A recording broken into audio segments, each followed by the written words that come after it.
What's up, everybody? Happy Tuesday. Hope all you're having a great day so far. Getting into this episode of Y&R. I don't blame Ray for being protective of Lola and stuff like that because clearly their father, Adrian, is a sleaze. Definitely a sleaze. Like the way he was hitting on Sharon and stuff, he was flirting with Sharon.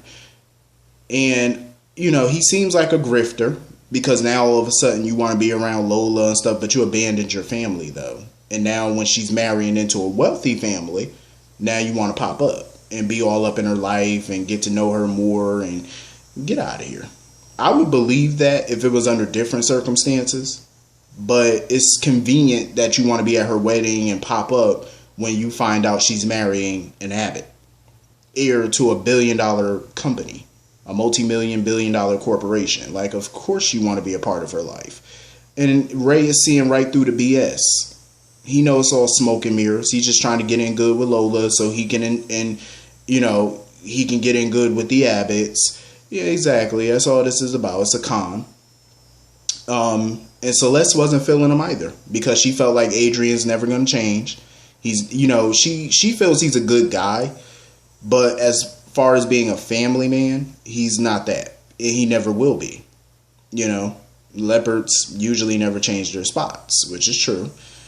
And apparently Adrian hasn't changed his.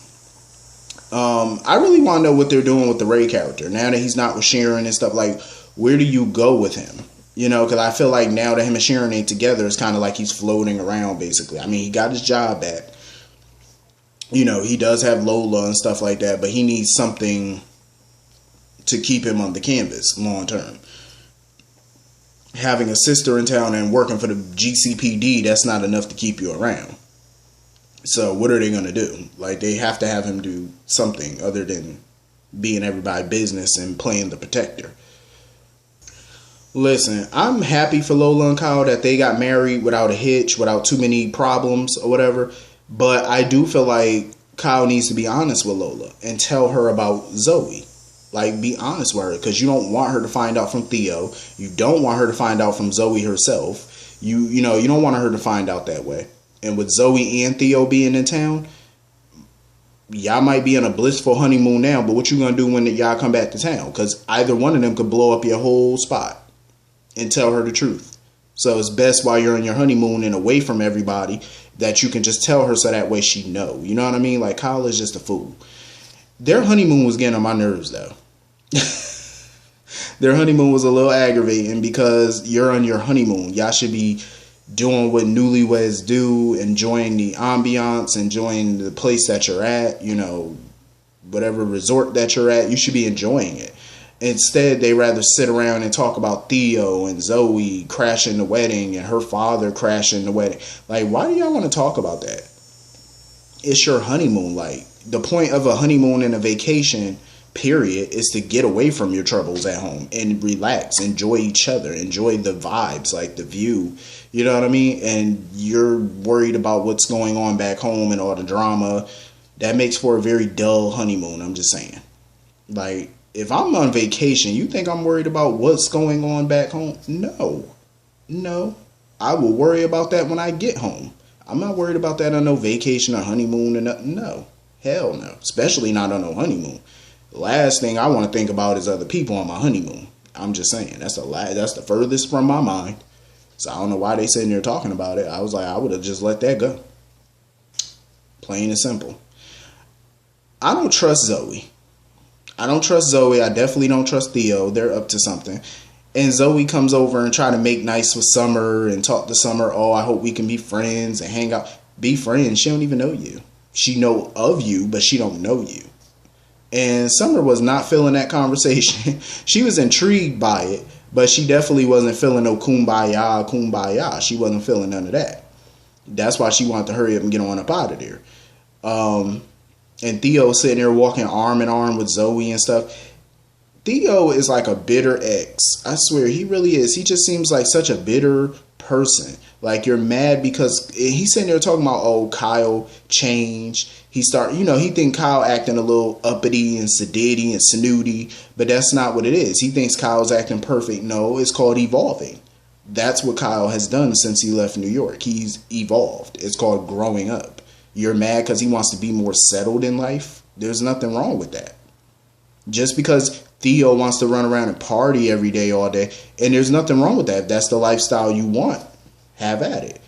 But why sit there and try to blackmail your friend into going back to his party ways and stuff like that? Like, you're mad? When Theo came back to town, Kyle had no problem being around Theo. He wanted to continue the friendship. He had no issue whatsoever. The problem is Theo didn't respect Kyle's new lifestyle. You know, it's one thing to go out and party with your friends, but you're not going to be trying to do it every day, all day. You know, you got responsibilities now. He's a part of Jabot now. You know, he ain't got time to party all day. And that's not what he wants to do. And Theo needs to grow up and stop these little stupid shenanigans. Like, it's just, you just come off like a bitter, jealous ex. That's how you just come off, and delusional too. And I don't know why he keeps, he loves toying with Kyle. That's what he's loving right now. That's why he's not telling everybody the secret, because he wants to keep dangling that secret in front of Kyle. That's why I say Kyle needs to tell Lola, tell his family, just get it out in the open and call it a day. Like, why keep letting this boy blackmail you? For what? Get it out in the open, get ahead of it, and stop the BS. Period. Get ahead of it. Because it's just ridiculous at this point. Theo is getting on my ever-loving nerves. So anyway, moving on from that. Phyllis is another one. Annoying to the core. Like, she's sitting there taunting Adam and stuff like that, talking about how he's a horrible father. He sucks as a father. Like, talking about how she was, glad Victor put the restraining order out on him. Talking about he's just using the kids as a pawn to get back at Nick. Phyllis is so annoying. Number one, it's so funny how she's sitting here praising Victor, a man who put a doppelganger of your ex-husband in your bed. Just not too long ago, you were ready to rip his head off. Now you're sitting there praising him for getting a restraining order against Adam. Like, the Adam hate on this show is so real. It's like, it's so funny because none of these people, prior to Adam coming back to town, none of these people would touch Phyllis with a 10-foot pole. Nobody would do business with her. Hell, they wouldn't even have lunch with her. Adam was the one who came back and gave her a new lease on life. Yeah, she blackmailed him. But at the same time, he kept you on as CEO, even when you had no more leverage. Because everybody, Nick and Ray, they already knew about Philip Chancellor. Well, Chance Chancellor. They already knew about the connection. They found that out in Vegas. So once they found that out, Phyllis lost her leverage. So you have nothing really to blackmail him with. Furthermore, he kept you on as CEO. He gave you $2 million to help him get Dark Horse. Like, Adam was the only one willing to do any type of business with this girl. The only one. Nobody else in town wanted nothing to do with Phyllis. And now all of a sudden you turn on Adam because you got greedy. And now you're back on Team Newman and everybody, Team Abbott and everybody else's side now.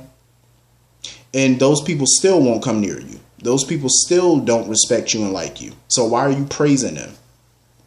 When Adam was the one who gave you this new lease on life. He was the only one willing to help you. Under circumstances, of course, but he still helped you. You wouldn't have the $2 million that you have now if it wasn't for Adam. You would be dead broke at this point. Like, Phyllis is just ridiculous. Like, honestly, she is. And she's the last person to say somebody sucks as a parent. Have you seen your daughter Summer lately? I wouldn't say that you're parent of the year, obviously. Phyllis is the last person who should be saying somebody sucks as a parent, because God knows she ain't too all the way together as a parent her damn self. And she's never actually seen Adam in action with his children. He's actually a good father to them. The way he interacts with Christian, definitely the way he interacts with Connor. Connor thinks the world of Adam.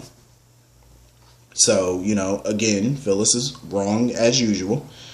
I was a bit surprised, but I wasn't surprised that Adam came out of nowhere and proposed marriage to Sharon.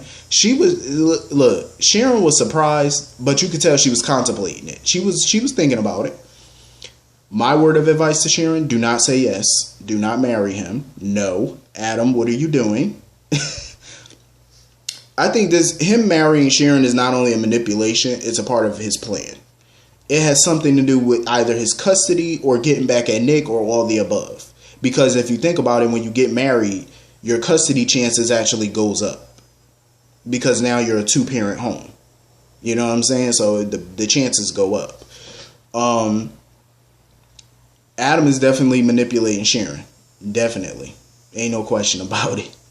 I wish he would leave Sharon out of this, but Sharon's the one who, allows the manipulation to happen. She knows she's being manipulated, but she allows it because she likes it. Clearly, because if you didn't like it, you would stay out of it. You wouldn't. I mean, I understand she still wants to be friends with Adam and stuff like that, but he comes out of nowhere and asks you to marry him. You don't find that suspicious at all? And you really would look like you're going to contemplate that proposal? Like, no. Obviously, he's up to something. And you're just a pawn in the game. That's all you are. You're a pawn on a chessboard. That's all you are. You're a pawn. That's all you are. Don't get me wrong. I think Adam does care about Sharon. I definitely believe he does. But she's a means to an end right now. That's all it is. A means to an end. That's it. That marriage, if they do end up getting remarried again, it ain't gonna last. And Nick and everybody else gonna hit the roof when they find out if she says yes. They gonna go ballistic. But I think it might be worth it. To see the look on their face and the anger on their face, it'll be worth it. Definitely. Because I can't stand some of them anyway with their little self-righteousness. It's so annoying. So anyway, Lauren is not playing with Michael. She wants to know what his involvement with Adam is and how Kevin ties into it. She want to know the whole story. But Mike, of course, ain't trying to tell her nothing. Listen, after 14 years of marriage, I can understand why Lauren want to know. Because she knows how Michael is. And she knows he can go back to that dark side. And that's what she don't want. And she's been trying for weeks to get information. Even when Kevin was around, she was trying to get information. Nobody would tell her nothing. And of course she's worried. And she has every right to be.